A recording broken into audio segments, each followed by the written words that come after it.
च्याउको बारेमा हामीले पढाइरहेको छु। च्याउ भनेको फन्जाई जगतमा पर्छ। कुन जगतमा? फन्जाई जगतमा। यो मरेको, सडेको, गलेको हैन जैविक वस्तुबाट खाना प्राप्त गर्छ। यसमा हरितकण हुन्छ? हरितकण किन हुँदैन? हेर्नु त हरियो पनि छ हैन, त्यसैले यसको हरितकण यसमा हुँदैन। च्याउको बनोटमा सबैभन्दा पहिला हामीले च्याउको बनोटमा सबैभन्दा माथि यो छाता जस्तो भाग छ। के जस्तो भाग छ? छाता जस्तो भाग। यहाँ भने यसलाई हामी के भन्छौँ? भाइरस भन्छौँ। के भन्छौँ? भाइरस। त च्याउको यो डाँठलाई हामी के भन्छौँ? के भन्छौँ? अनि यहाँ त अब हामीले च्याउलाई ल्याउँदाखेरि माटो मुनिको भाग ल्याएनौँ। माटो मुनिको जुन भाग हुन्छ त्यसलाई हामी के भन्छौँ? के भन्छौँ? माइसेलियम। अनि माइसेलियमको यतातिर हामीले यसरी छोडायो भने नि अलिअलि धागो जस्तो ससाना धागो जस्तो के हुन्छ? त्यो धर्साहरू निस्किएको हुन्छ। त्यो धर्सालाई हामी के भन्छौँ? हाइफी भन्छौँ। के भन्छौँ?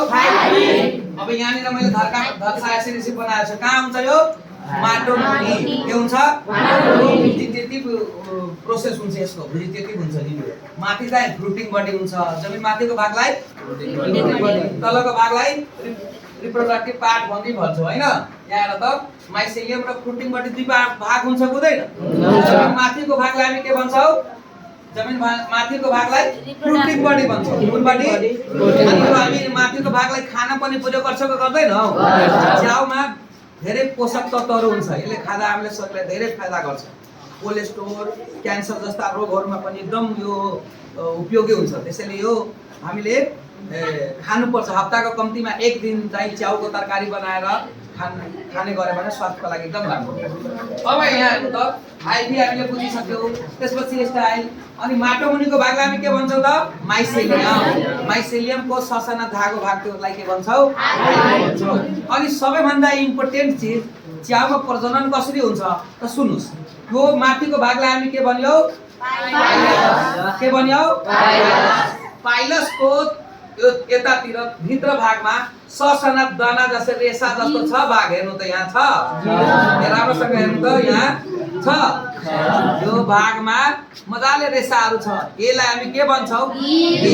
यो चाहिँ चित्रमा मैले यसरी बनाएको छ। अब बल्ल यहाँ च्याउको ल्याएर देखाउँदाखेरि प्रश्न भयो नि। यसलाई के भन्छौँ? गिल्स भन्छौँ। यो गिल्सबाट के हुन्छ थाहा छ? यसैबाट प्रजनन हुन्छ। यसैमा बेसिडो स्पोर बन्छ। अर्थात् बीजाणुहरू कहाँ बन्छ त? यो गिल्समा। कहाँ हुन्छ?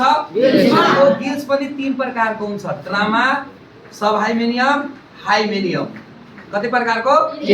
ड्रामा, सब हाइमेनियम र हाइमेनियम गरी तीन प्रकारको हुन्छ। हाइमेनियममा ठुलो अहिले यो पछि आउँछन्। त्यसैबाट बीजाणु बन्छन्।